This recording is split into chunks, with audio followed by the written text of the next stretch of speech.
सामान्य काळातील 17वा रविवार वर्ष पहिले. ख्रिस्ताठाई माझ्या प्रिय बंधूंनो आणि भगिनींनो, एक ख्रिस्ती श्रद्धावंत म्हणून आपण वेगवेगळ्या हेतूंसाठी, वेगवेगळ्या गरजांसाठी विनंतीच्या रूपाने परमेश्वराकडे याचनापूर्वक प्रार्थना करीत असतो.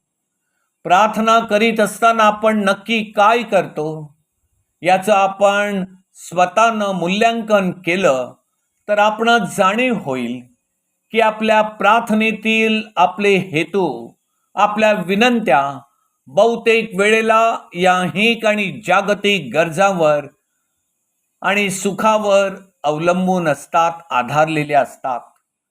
आपण नेहमी सुखी, समाधानी, आनंदी असावं म्हणून प्रार्थना. अन्न, वस्त्र, निवारा, नोकरी माझ्या मर्जीप्रमाणे मला मिळावी म्हणून प्रार्थना.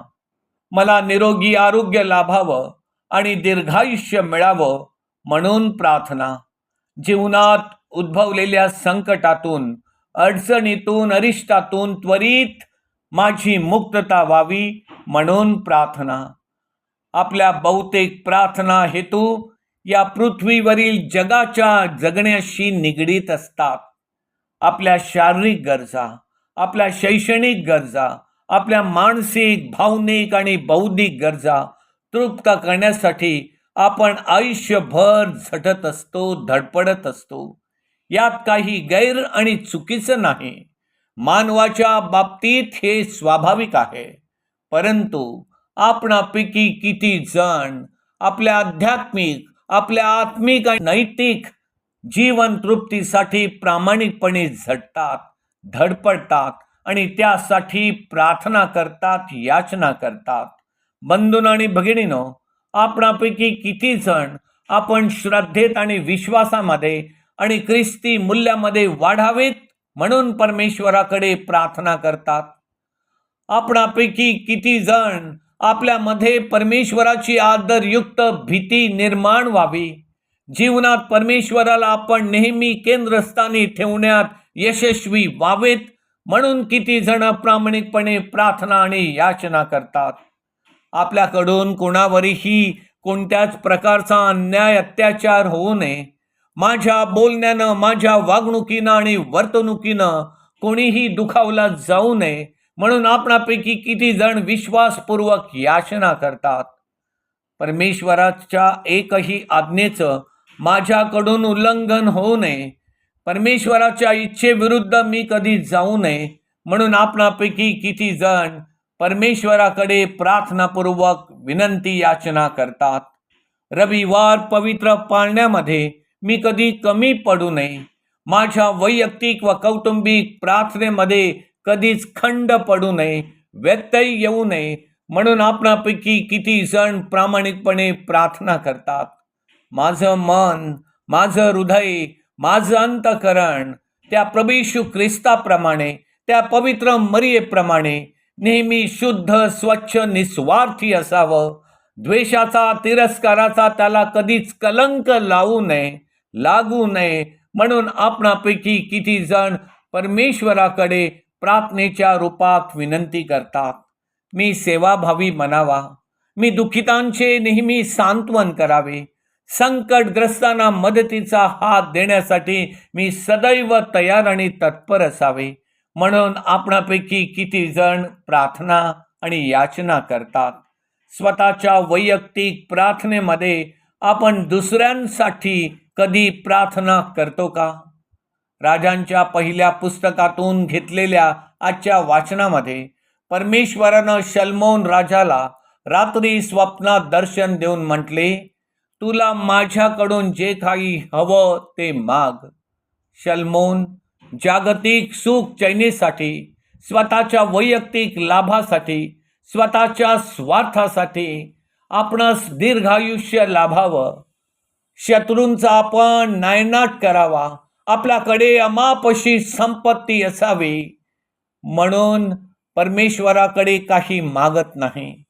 तर परमेश्वरानं ज्या प्रजेची काळजी घेण्यासाठी, ज्यांचं संगोपन आणि धुरा वाहण्याची जबाबदारी आपल्यावरती सोपवलेली आहे, ती जबाबदारी पार पाडताना कोणावरही अन्याय अत्याचार होऊ नये, लोकांचा न्याय करताना आपल्या हातून कोणती चूक घडू नये म्हणून शलमोन राजा स्वतःसाठी विजडमची, शहाणपणाची, सुज्ञपणाची, चिकित्सक विवेकबुद्धीसाठी याचना करतो.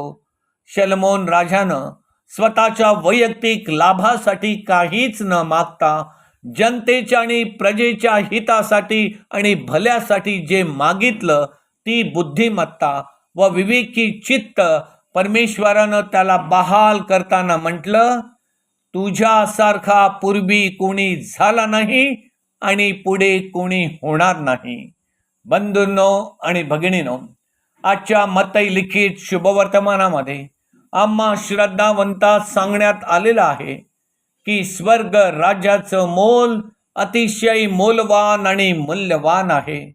स्वतःसाठी आणि भावी पिढीच्या उद्धारासाठी, कल्याणासाठी आणि समृद्ध जीवनासाठी अत्यावश्यक असलेल्या ठेवीपेक्षा, त्या मूल्यवान रत्नजडित आकर्षक मोत्यांपेक्षा स्वर्ग राज्याचं मोल कितीतरी पटीनं अधिक आहे.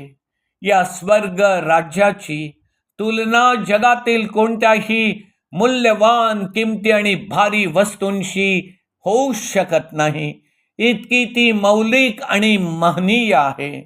स्वर्ग राज्य म्हणजे नक्की काय?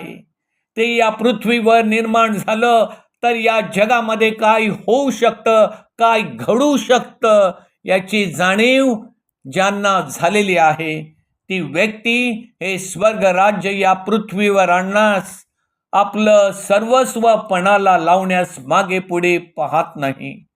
जगातील सर्व मौल्यवान वस्तू त्यांना स्वर्ग राज्यासमोर कवडी मोलाचे झालेले आहेत. ज्यांना हे स्वर्ग राज्य म्हणजे काय, स्वर्ग राज्याची मूल्य आणि त्यात असलेली महानता कळलेली आहे, ही माणसं या ऐहिक आणि जागतिक सुख चैनीच्या जगात स्वतःच्या लोभावर, स्वतःच्या मोहावर, वासनेवरती संयम ठेवण्यात यशस्वी झालेले आहेत. सेवा, न्याय, नीती, परोपकार, प्रीती, सहानुभूती, विनम्रता, सहनशीलता, क्षमा, शांती, सलोखा, आज्ञाधारकपणा, श्रद्धावान, भक्तिमान, नीतिमान जीवन हीच त्यांच्या आयुष्याची पुंजी आहे. हीच त्यांच्या जीवनाची खरी ठेव आहे, कमाई आहे. धन दौलत, धनसंपत्ती आणि मालमत्ता आहे याची त्यांना जाणीव झालेली आहे. प्रिय बंधूंनो आणि भगिनीनो, आज ख्रिस्त सभेत आजी आजोबा दिन, ज्येष्ठांचा, माता पित्यांच्या सन्मानाचा दिवस आहे. सर्व माता पित्यांना, आजी आजोबांना आजच्या या दिवसाच्या शुभेच्छा देताना, प्रिय बंधूंनो आणि भगिनीनो, आपण स्वतःहून आपल्याच कुटुंबामध्ये डोकावून पाहूया. आमच्या कुटुंबात कोणत्या गोष्टींना आम्ही अधिक प्राधान्य आणि महत्त्व देतो? ऐहिक गोष्टींना की आध्यात्मिक गोष्टींना? या पृथ्वीवरील क्षणिक जीवनाला की स्वर्ग राज्याच्या सार्वकालिक जीवनाला?